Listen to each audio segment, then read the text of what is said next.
ہر قسم کی گندگی سے، ہر قسم کی برائیوں سے، خواہ وہ ظاہری ہو یا باطنی ہو، پاک صاف رہنا ضروری ہے۔ ایک آدمی جب وضو کرنے کے لیے جاتا ہے اور اپنے ہاتھوں کو دھوتا ہے تو ان ہاتھوں کے ذریعے جو بھی انہوں نے گناہ کیے ہوں گے ہاتھوں سے ان کی گناہ جھڑ جاتے ہیں، ایک پاکی کی علامت ہے۔ جب چہرے کو دھلتا ہے وضو میں تو چہروں کے ذریعے سے جو گناہ صادر ہوئے تھے، آنکھوں سے جو گناہ ہوئے تھے، زبان سے جو گناہ ہوئے تھے، وہ تمام گناہ جھڑ جاتے ہیں۔ اسی طریقے سے جب وہ کانوں کا مسح کرتا ہے تو کانوں کے ذریعے جو انہوں نے سنا غلطیاں، جو غلیظ قسم کی باتیں انہوں نے سنی تھی، وہ تمام چیزیں نکل جاتی ہیں۔ پیروں کے ذریعے، قدموں کے ذریعے جو انہوں نے گناہ کیے تھے، جب وہ دھوتا ہے تو گناہ نکل جاتا ہے اور وہ بندہ پاک صاف ہو جاتا ہے۔ اس لیے اللہ نے فرمایا یا ایھا الذین آمنوا اذا قمتم الی الصلاۃ فاغسلوا وجوہکم وایدیکم الی المرافق وامسحوا برؤوسکم وارجلکم الی الکعبین، کہ اے مسلمانوں جب تم نماز کے لیے کھڑے ہو تو سب سے پہلے فاغسلوا وجوہکم، اپنے چہروں کو دھو لو۔ کیا کرو؟ اپنے چہروں کو دھو۔ اس کے بعد فرمایا وَأَيْدِيَكُمْ، اپنے دونوں ہاتھوں کو دھو پہننے تک۔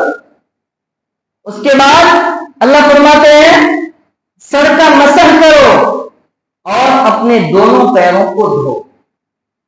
4 چیزوں کا کرنا ضروری ہے۔ اگر یہ 4 چیزیں ہم میں سے کسی کے اندر نہیں ہیں تو اس کا نماز پڑھنا بھی بیکار، اس کی دعا مانگنا بھی بیکار، اس کا ذکر کرنا بھی بیکار، اس کو مسجد میں آنے کی اجازت نہیں ہے، ان کو مسجد میں آنے کی اجازت نہیں ہے۔ جب آپ پاک صاف نہیں ہیں، آپ نجاست سے بھرے ہوئے ہیں تو اللہ کے مقدس گھر میں کیسے آ سکتے ہیں؟ آپ نے رات کی تنہائی میں کچھ کیا اور اسی حالت میں آپ ہیں، غسل کرنے کے لیے گئے لیکن غسل کے جو شرائط ہیں وہ شرائط آپ کو معلوم نہیں۔ بہت سو کو معلوم ہے لیکن کرتے نہیں، بہت سو کو معلوم نہیں ہے تو وہ معلوم نہیں کرتے، تو آپ کا غسل تو نہیں ہوا۔ غسل کے لیے 4 شرائط ہیں، غسل کے لیے 4 چیزوں کا ہونا ضروری اور لازمی ہے، اس کے بغیر غسل ہوگا نہیں آپ کا۔ جب غسل نہیں ہے تو آپ کی نماز نہیں ہوگی، آپ کا ذکر قبول نہیں، آپ کی دعا قبول نہیں، آپ کی تلاوت قبول نہیں، قرآن کی آیت نہیں پڑھ سکتے، آپ مسجد میں داخل نہیں ہو سکتے کیونکہ آپ کا غسل نہیں ہوا۔ تو غسل کرنے کے لیے جو 4 چیزیں میں نے پڑھی تھی، 4 چیزوں میں نے آپ کے سامنے بیان کی، ان 4 چیزوں کا ہونا ضروری اور لازمی۔ اسی طریقے سے ہم نماز کے لیے وضو کرتے ہیں تو وضو کے اندر شریعت کی طرف سے جو چیزیں بیان کی گئی ہے، کن چیزوں کی رعایت کرنی ہے، ان چیزوں کی اگر ہم رعایت نہیں کریں گے تو ہمارا وضو نہیں ہوگا، اور جب وضو نہیں ہوگا تو وضو کے ذریعے جو چیزیں ہم کریں گے اس کے بعد وہ ہماری قبول نہیں ہوگی۔ تو اسلام نے اتنا اہتمام کیا ہے پاکی اور صفائی کا۔ ایک ظاہری صفائی، بعض لوگ سمجھتے میں نے پانی نہ لیا، کپڑے ڈال لیے سفید اتنا اور خوشبو اچھا مل لیا تو میں پاک صاف ہو گئے۔ نہیں، پاک صاف یہ نہیں، یہ تو ایک عارضی صفائی، ایک ظاہری حقیقی صفائی وہ ہے جو میں نے آپ کو بتایا غسل کے لیے۔ غسل میں جب تک وہ 3 چیزیں نہیں کریں گے تو آپ کا غسل نہیں ہوگا، چاہے جائے کہ آپ عطروں کی اور پرفیوم وغیرہ کی بارش برسا لیں اپنے اوپر۔ ایک چیز، ایک صفائی ہے دل کی، ایک صفائی ہے دل کی، جو آپ کے سامنے بیان کیے گئے نجاست کے تعلق سے وہ تو ظاہری ہے۔ ایک باطنی صفائی، دل کے اندر اگر گندگی ہے، نجاست بھری ہوئی ہے تو پھر وہ بھی آپ کی عبادت قبول ہونے والی نہیں ہے۔